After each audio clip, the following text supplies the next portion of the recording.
Midnight সেলিব্রেশনের পরে আবার সন্ধ্যাবেলা বার্থডে সেলিব্রেশন হয়েছিল।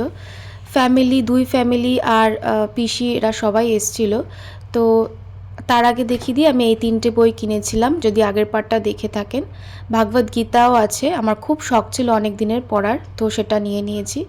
এরপরে দেখায় এই ব্লুটুথ মাইকটা, এটা আমার হাজব্যান্ড আমাকে বার্থডেতে দিয়েছিল। এর সাথে একটা ইউএসবি চার্জার আছে, আর এটা হচ্ছে ওয়্যারলেস, তো এটা আমার ব্লগিংয়ের ক্ষেত্রে খুব কাজে দেবে।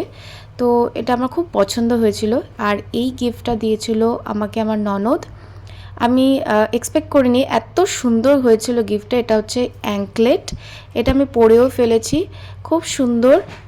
এখন এই ধরনের অ্যাঙ্কলেটগুলো খুব বেরিয়েছে আর খুব ট্রেন্ডিং, যে কোনো ড্রেসের সাথে খুব সুন্দর যাবে।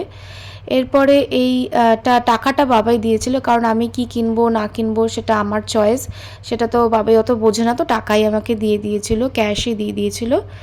এরপরে দেখাই এই গিফটটা আমার খুবই প্রিয়, এটাও আমাকে আমার হাজব্যান্ড দিয়েছিল।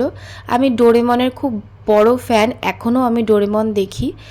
আর এই এত চকলেট আমি পেয়েছিলাম নানান ধরনের।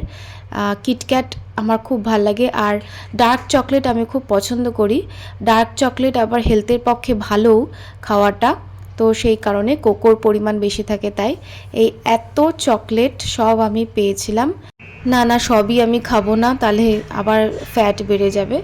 এরপরে দেখাই এই কফি মাগটা সৃজয়দি দিয়েছিল, এই ছবিটা ঋষিকেশে তোলা। এরপরে দেখাই আমার শাশুড়িমা এই গিফট আর ক্যাশও দিয়েছিল। ভিডিওটা ভালো লাগলে প্লিজ সাবস্ক্রাইব।